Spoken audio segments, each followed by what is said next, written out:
Jed right now? Yeah. No, yeah, I got it. Jake Paul just got himself arrested after throwing a fit over Tyson's rule change. Instead of dealing with it like a grown-up, he decided to go windsurfing, probably thinking he could outrun a police boat on a sunny August day. But he couldn't. Now, just days before his big fight, Jake's gone from hyped to handcuffed, all because he couldn't handle one sentence from Tyson at the press conference. So, let's rewind a bit because you might not know where all this chaos began. Jake Paul's recent press conference at the Jacob Javits Center in New York City was supposed to be just another routine hype fest for his big showdown with Mike Tyson. But oh boy, did it take a wild turn. From the moment Jake strutted onto that stage, you could tell something was off. The guy was more jittery than usual, and it didn't take long for things to go from zero to a full-blown meltdown. Now, Jake's known for running his mouth, right? But this time, he took his trash talking to a whole new low. He decided it'd be a genius move to mock Tyson's illness. Yeah, you heard that right. Jake looked right at Tyson and sneered, "You had to go on your little menopause break and postpone the fight, so yeah. What about that, dog? I was ready before. You needed a little break. Your tummy hurt? Your tummy hurt?" I mean, seriously? It was like watching a car crash in slow motion. The room went dead silent as everyone processed what Jake had just spewed. Even his own fans were like, "Whoa, dude, that's messed up." Jake wasn't just trying to get in Tyson's head, he was going straight for the jugular, attacking the man's health. And let's be real, no one expected Jake to sink that low. The crowd was stunned, and you could practically hear the collective gasp as they tried to wrap their heads around the sheer nastiness of his words. But Jake? He was on a roll. He wasn't done digging that hole just yet. With all the arrogance in the world, he puffed out his chest and declared, "I'm here to make $40 million and knock out a legend. I don't give a about anything else." And he's the one that wanted it to be a pro fight, so he's going to get his ass knocked out real.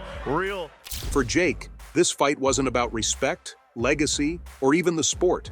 It was all about the cash. He didn't care that Tyson had dedicated his life to boxing. To Jake, Tyson was just another stepping stone on his path to a bigger payday. And let's be real, for Jake, it's never really been about honing his skills or learning from a pro fighter like Tyson. Nah, it's all about the money, the fame, and keeping that spotlight burning bright. Meanwhile, Tyson wasn't pulling any stunts. The guy was battling ulcers and all sorts of health issues. He could have easily pulled the plug on this fight, but he didn't. Instead, he just hit pause, waiting until he was back in top form to give Jake a proper showdown. That's right. Jake Paul versus Mike Tyson. Jake Paul KOs Mike Tyson. I'm not here to do shit besides make a bag. But for Jake, even back then, it wasn't about continuous learning or getting better in the ring. He just craved that constant fame, that never-ending hype. Remember when he asked Perry for a fight? It wasn't because he wanted to keep improving. It was because he wanted to keep the cameras rolling and the buzz alive. We all know Jake Paul's rise to fame in the boxing world has been anything but smooth.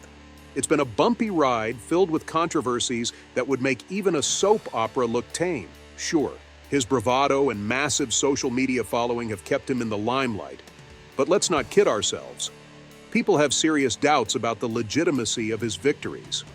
These aren't just quiet murmurs. Fans and boxing experts alike have been shouting from the rooftops about how sketchy some of his wins really are, especially the ones that ended with those ever-so-convenient TKO rulings. That's why Tyson said, "Be in good shape because your health depends on it." Hey, you're the one that wanted 8 2-minute rounds. You want to make it 10 threes? in the professional boxing ring, where careers are made or broken with every punch, the referee's role is absolutely crucial. But when it comes to Jake Paul's victories, the refs have often left people scratching their heads. Take his fight against Tyron Woodley on August 29, 2021. It ended with a TKO, but a lot of folks felt it was a bit too quick, too convenient. I mean, Woodley is no pushover. He's got a reputation for being tough as nails. Yet the ref stopped the fight in a way that left everyone wondering, was that really a fair call? Or was it just a way to keep Jake from getting his clock cleaned by a seasoned pro? And then there's the Ben Askren fight from April 17, 2021. Another TKO, another round of controversy. Askren, a former MMA champ, got knocked down in the first round, and boom, the ref called it. Critics were all over that one, arguing that Askren wasn't given a fair shot to recover, that the fight was stopped way too soon. This win, just like the others, only added more fuel to the fire of skepticism that's been burning around Jake's boxing career. Were these wins really earned, or were they just handed to him by refs who were more interested in protecting a rising star than in calling a fair fight?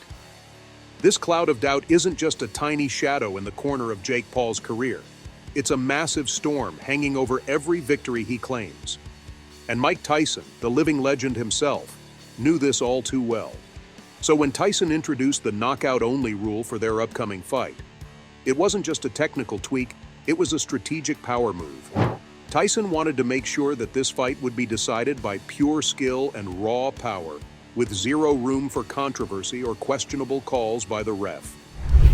For Tyson, whose entire legacy is built on clear, decisive wins, this was his way of stripping away any excuses and putting Jake's real abilities, or lack thereof, on full display. But Jake? Oh, he did not handle this well at all. When Tyson announced the new rule during the press conference, the crowd went wild with support. Fans, who were beyond tired of the endless controversies surrounding Jake's previous wins, saw this as the golden opportunity for a real no-nonsense fight. They started cheering Tyson's name, practically roaring their approval for his decision. But Jake? He was rattled, big time. Instead of rising to the occasion, he lost it in spectacular fashion. Shut New York. Hey, boo yourselves. Boo yourselves, New York. Hey, New York, New York, New York, you're just like Mike Tyson. You were good 20 years ago. New York. Dumbass Democratic. This wasn't just a tantrum.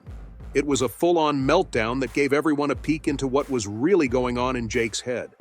Faced with a rule that would strip away all the safety nets and expose his weaknesses, and with a crowd that was clearly not on his side, Jake's reaction was pure panic.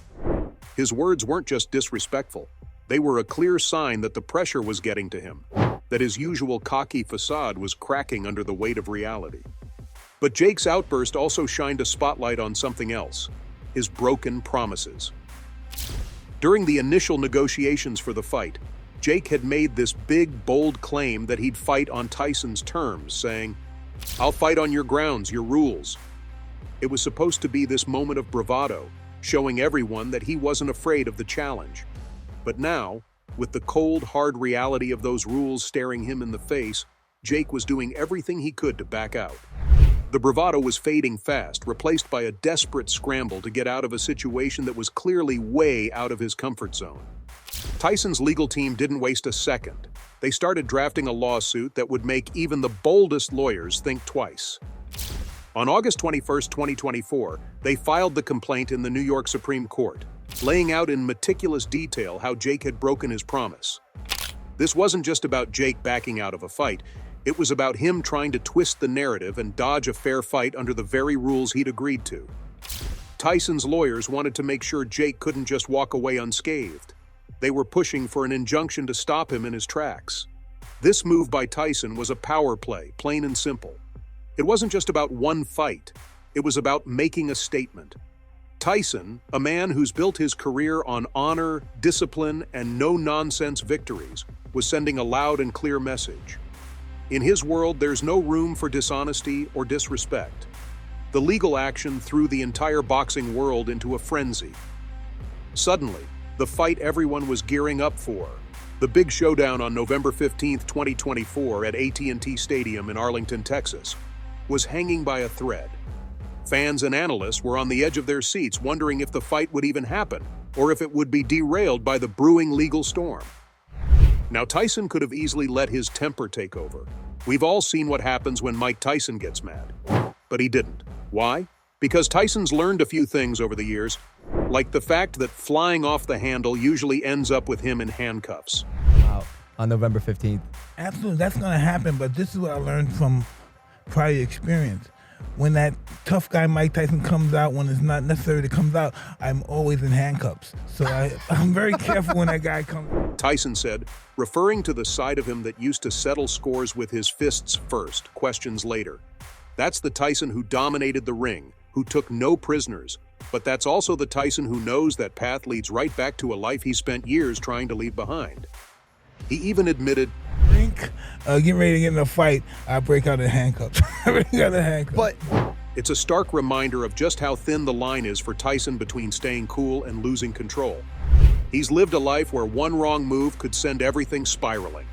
So when Jake started acting up, Tyson made a conscious choice.